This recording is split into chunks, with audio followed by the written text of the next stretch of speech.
students, in this experiment, we'll have another chance to do something really, really cool with acids and bases. This lab is called the acid-base titration lab. A titration is a lab technique in which you take a solution of known concentration whose volume you're going to measure and add it to another solution whose volume you might know, but whose concentration you don't know. And by watching for a color change, you'll be able to know when the moles of one substance equals the moles of another substance. The thing that's going to produce the color change today is called phenolphthalein. Phenolphthalein is a molecule that changes color. It is itself an acid, which is colorless in acidic solution, so when the pH is below 7. And then it becomes pinkish, just barely pink around a pH of 7, a little bit darker pink around a pH of 8, and then very dark magenta thereafter with higher pHs. So what we're going to do today is take a solution of an acid of unknown concentration, and we're going to mix it with a base whose concentration is known to be 0.1 molar. So we're going to take 0.1 molar sodium hydroxide, the base, and mix it with household vinegar. Household vinegar has a concentration that, well, I guess you could look it up, but we're going to measure it today. So to get started, let's gather some supplies, and then I want to talk about some equipment that's going to be really important today. First of all, I've already gathered the 0.1 molar sodium hydroxide solution in this beaker. I'm going to pour straight from the household vinegar bottle into the small beaker labeled concentrated vinegar. And then the other beaker that's also of a larger size is labeled diluted vinegar. What we're going to do first is take a graduated cylinder and measure out 10 milliliters of the concentrated vinegar. So 10 milliliters as measured by the grad cylinder, and I'm going to pour that into the other beaker labeled diluted vinegar. Then I'm going to take the deionized water bottle, and rather than squirting all of this in, I'm just going to pour it in and add 90 milliliters of deionized water to the grad cylinder, and then I'm going to pour that into the beaker labeled diluted vinegar. So now, if you follow the math here, 10 milliliters of concentrated vinegar along with 90 milliliters of water makes a 10% vinegar solution.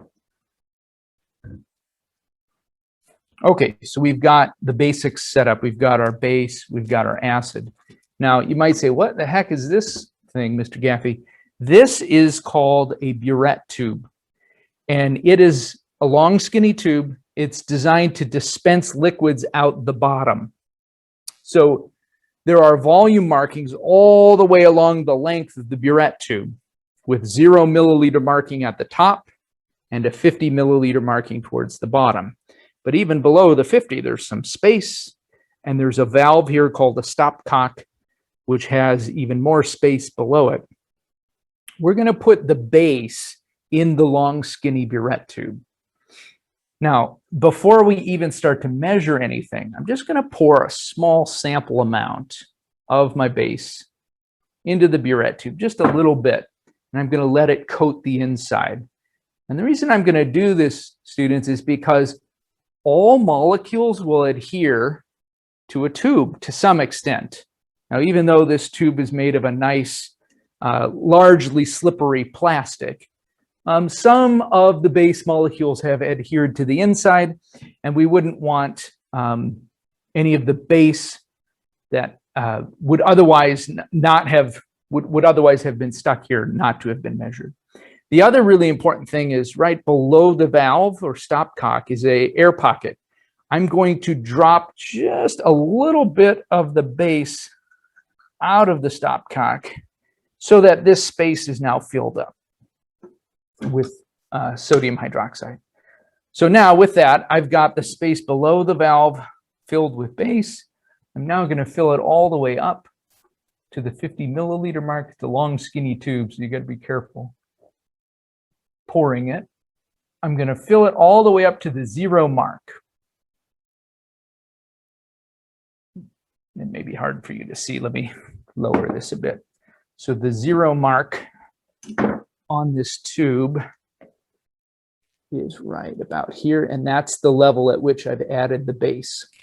We're going to slowly dispense the base out the bottom, and what we're going to do is measure the amount of base required to neutralize an acid solution. Okay, so we clip the tube back into its holder, and now let's prepare the acid solution. So I'll set the base aside. I've got a 10% diluted vinegar solution. I've got a 100 milliliter volume of it. I'm going to use my grad cylinder to measure out 25 milliliters of that 100 milliliter diluted vinegar solution and add it to another piece of glassware called an Erlenmeyer flask.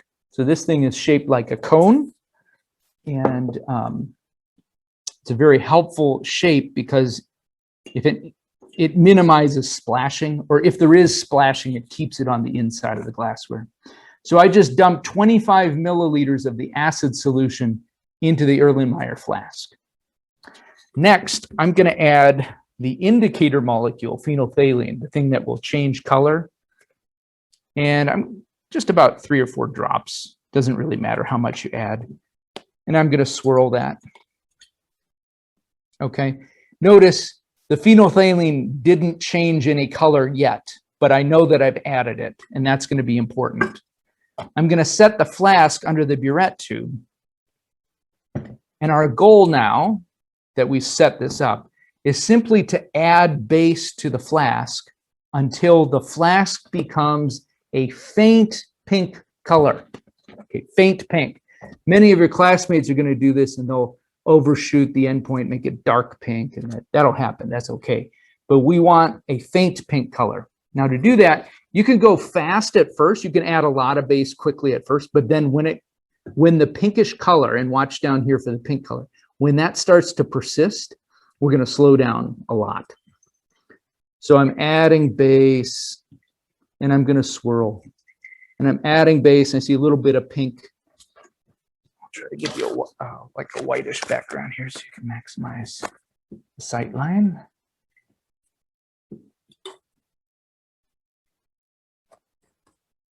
Adding base, swirling, adding base, swirling as we go. I'm seeing some pink.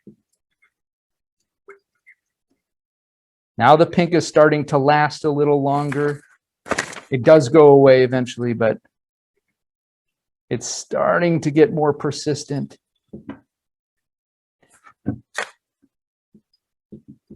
slowing down now. Do you see the pink color? If I swirl, it'll eventually go away, but I know that I'm close to the end point of the titration, the point at which the moles of acid equals the moles of the base, because the pink isn't going away very fast. I have to kind of swirl and wait for a little bit. Oh, it's getting really close now.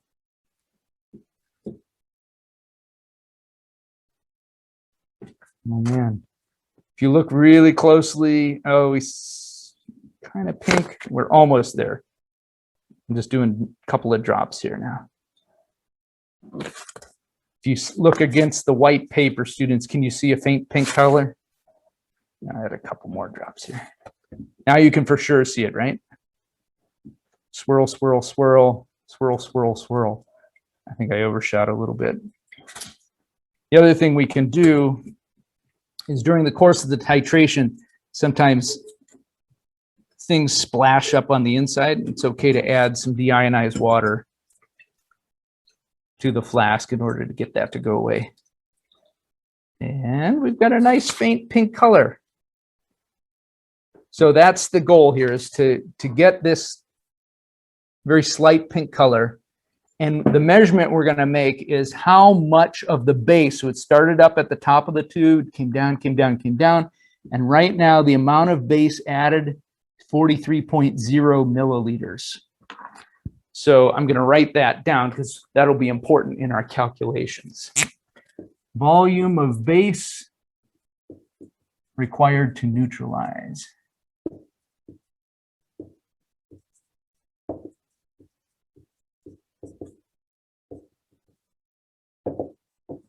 For us, 43.0 milliliters. And students, even though in the lab report they have you run through 3 trials, we're going to just do this one trial. Adjust the cart here. And now let's talk about calculations. So this will be both trials 1, 2, 3, and the average for us. First of all, if we know that this number of milliliters of base, and the base had a concentration of 0.1 molar, then question 1 says, calculate the average number of moles of NaOH. Well, students, if you take volume in liters and then multiply by its concentration in molarity, you'll have number of moles. So the first thing I'm going to do, calculations question 1, is say, okay, what is 43 milliliters stated in liters? Divide by 1,000. So make that 0.0430 liters. And then I'm going to multiply that by 0.1. You're going to get a small number, 0.00430 moles of sodium hydroxide. Question 2. The balanced equation for this reaction is shown below. Using the coefficients, convert your answer to question 1 into moles of acetic acid. Students, notice that in that balanced equation on the lab report, there's an implied coefficient of 1 in front of NaOH.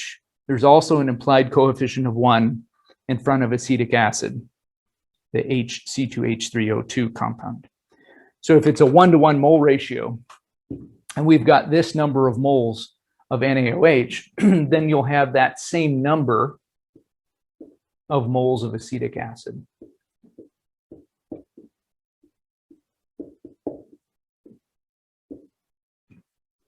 So from the balanced equation, the coefficients were 1 and 1. 1 mole of NaOH for every 1 mole of acetic acid.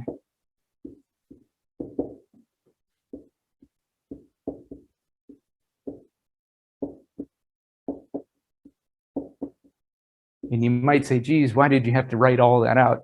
It's important to follow the units. I mean, units are always really important. Question 3, calculate the molarity of the 10% or diluted vinegar solution. So for this one, I'm going to angle it just a bit here.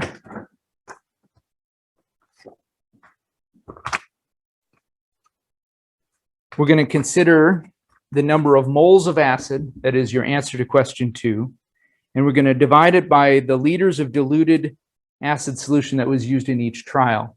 Well, if you followed the procedure, each trial was using 25 milliliters of the diluted acid solution. So there was a step where we used the graduated cylinder to measure out 25 milliliters of diluted acid solution. Well, in this calculation, we're going to convert that into liters. So take your answer to number 2.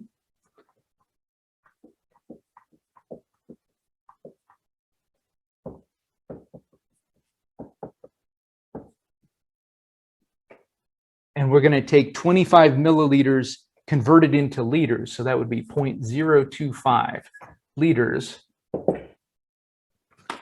And that works out to be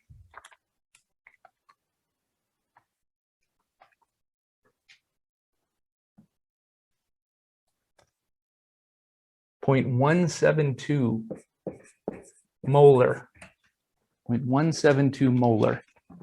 That means 0.172 moles per liter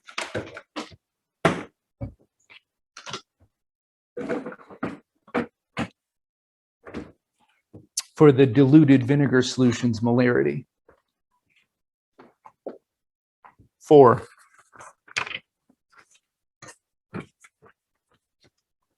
Calculate the molarity of the acid solution found in the original or concentrated bottle of household vinegar. Well, if you remember, we took 10 milliliters of the concentrated vinegar and we added 90 milliliters of water. So we did a dilution. If you remember back to solution chemistry, M1V1 equals M2V2 is how you can handle dilutions. The original vinegar solution's molarity, we don't know. So let's leave that as M1. We used 10 milliliters of it. The diluted vinegar's molarity was your answer to question 3.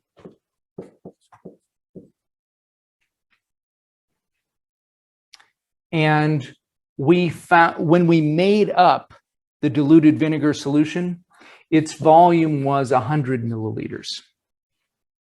Okay, that's a different question of how much of it did you use in the titration, which is 25 milliliters. Here, we're saying when we diluted it, it was a 1 to 10 dilution. So you could crunch this on your calculator, or you can recognize, hey, it's a 1 to 10 ratio. So whatever the concentration of the diluted vinegar was, the concentrated vinegar will be 10 times higher. So if the diluted vinegar's concentration was 0.172, the concentrated vinegar's concentration is 1.72.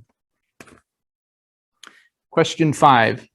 What was the purpose of allowing a few milliliters of NaOH drain into the sink in step 9?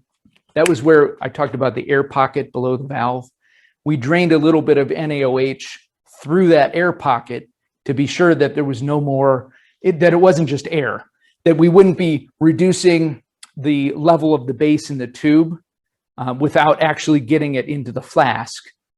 We wanted to be sure that every drop that left the tube was accounted for by going into the flask rather than just filling up an air pocket.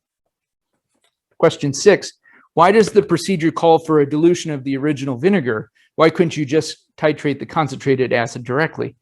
Students, you could, but it took 43 milliliters of base to neutralize the diluted acid. Can you imagine having 10 times that volume? You'd have to have 430 milliliters of the base to neutralize something 10 times more concentrated. Well, our burette tubes can handle 50 milliliters. I think it would be kind of tedious to keep refilling the burette tube 10 times, but you could. It's a matter of convenience. Question 7, suppose your group mistakenly titrated your trials beyond the equivalence point to a dark magenta color rather than a faint pink color, which we were trying to aim for. How would that change your calculation of the molarity? And there's 2 parts to this question. It says, would your calculated molarity be A, artificially high, or B, artificially low? Tell me one of those, and then explain it. I want you to think about that, students. So if you, let's say, overshot the endpoint, and for a given amount of acid in the flask, let's say it took you 44 milliliters to neutralize rather than 43, how would that affect everything? So walk through the calculations. If our volume of base required to neutralize, instead of being 43, was say 44, then the number of moles of acid would be 0.044 times 0.1. So you'd get 0.044 moles here, 0.044 moles here. The numerator in the calculation for number 3 would be 0.0044 rather than 0.0043. So you'd have a higher result. So this number would be higher. And when you did the dilution calculation, this number would be higher as well. I want you to explain that in 3 to 4 sentences. Thanks for your good work.